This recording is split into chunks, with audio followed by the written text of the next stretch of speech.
Hi, ഞാൻ chef Anoop. നമ്മൾ സംസാരിക്കുന്നത് ബിരിയാണികളെ കുറിച്ച്. ബിരിയാണി എല്ലാവർക്കും അറിയാം.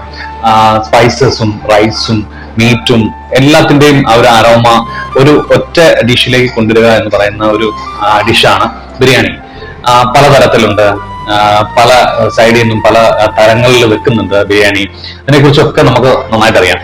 എന്നാൽ ഇതിന്റെ ഹിസ്റ്റോറിക് ആയിട്ടുള്ള എവിടെ നിന്ന് ഉത്ഭവിച്ചു എന്ന് അതിനെപ്പറ്റി ഒത്തിരി കഥകളുണ്ട്. ഒത്തിരി കഥകൾ നമുക്ക് കേൾക്കാം, പലതരത്തിൽ നിന്നും പല സൈഡിൽ നിന്നും പല രാജ്യങ്ങളിൽ നിന്നും വന്നതായിട്ട്. പക്ഷെ എല്ലാ ഹിസ്റ്റോറിയിലും പറയുന്ന ഒരു വേർഡ് എന്ന് പറയുന്നത് ഇതിന്റെ ഉത്ഭവം പേർഷ്യൻ രാജ്യങ്ങളിൽ നിന്നാണ്. പേർഷ്യൻ രാജ്യങ്ങളിൽ നിന്നായ ഇറാനിൽ നിന്ന് ഉത്ഭവിച്ചാണ്.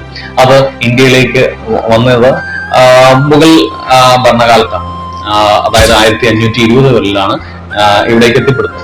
അതിന് കാരണം നമ്മളുടെ മുഗൾ ഭരണകാലത്ത് അവരുടെ സൈനികർക്ക് വേണ്ടിയിട്ട്, അവരുടെ പടയാളികൾക്ക് വേണ്ടിയിട്ട് ഒരു ഭക്ഷണം ഒരുക്കുന്നതിന് വേണ്ടിയിട്ട് ഏറ്റവും ഈസി ആയിട്ട് എന്നാൽ എല്ലാ ന്യൂട്രീഷൻസും എല്ലാം അടങ്ങിയ ഒരു ഫുഡ് അവർക്ക് കൊടുക്കുക എന്ന് പറയുന്നതിന് വേണ്ടിയിട്ടാണ് മീറ്റിന്റെയും റൈസിന്റെയും എല്ലാ തരം ഫ്ലേവറും ഉൾക്കൊണ്ട ഒരൊറ്റ ഇതിൽ പെട്ടെന്ന് കുക്ക് ചെയ്തെടുക്കുന്നതിന് വേണ്ടിയിട്ട് ഒരു ഡിഷായിട്ട് രൂപപ്പെടുത്തി. അതിനു വേണ്ടിയിട്ടാണ് അങ്ങനെയാണ് അത് ഇന്ത്യയിലേക്ക് വരുന്നത്. ഇന്നത് പടർന്ന് പന്തലിച്ച് പല പേരുകളിൽ പല തരങ്ങളിലായി ബിരിയാണി എന്ന് പറയുന്നത് നമ്മളുടെ ഇടയിൽ നിന്ന് പോകുന്നു. പലരും ഇന്ന് എനിക്കറിയാം, പലരും ഈ കുക്കിങ്ങിലേക്ക് ഇൻട്രസ്റ്റഡ് ആയിട്ടുള്ളവരും അല്ലാത്തവരുമായ ആദ്യം പരീക്ഷിക്കുന്ന ഒരു ഡിഷ് എന്ന് പറയുന്നത് പലപ്പോഴും ബിരിയാണിയാണ്, അല്ലെ?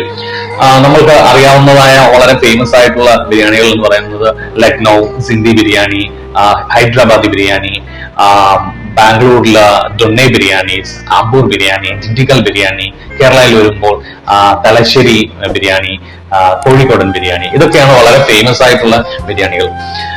ഇതിനെ പലതരത്തില് നമ്മൾ പ്രിപ്പയർ ചെയ്യാറുണ്ട്. ചിലര് ഇതിനെ ഫുൾ ദമ്മായിട്ട്, എല്ലാ സ്റ്റീമും എല്ലാം ഉൾക്കൊണ്ട് അതിലേക്ക് ഒരു എയർ പോലും കടത്തിവിടാതെ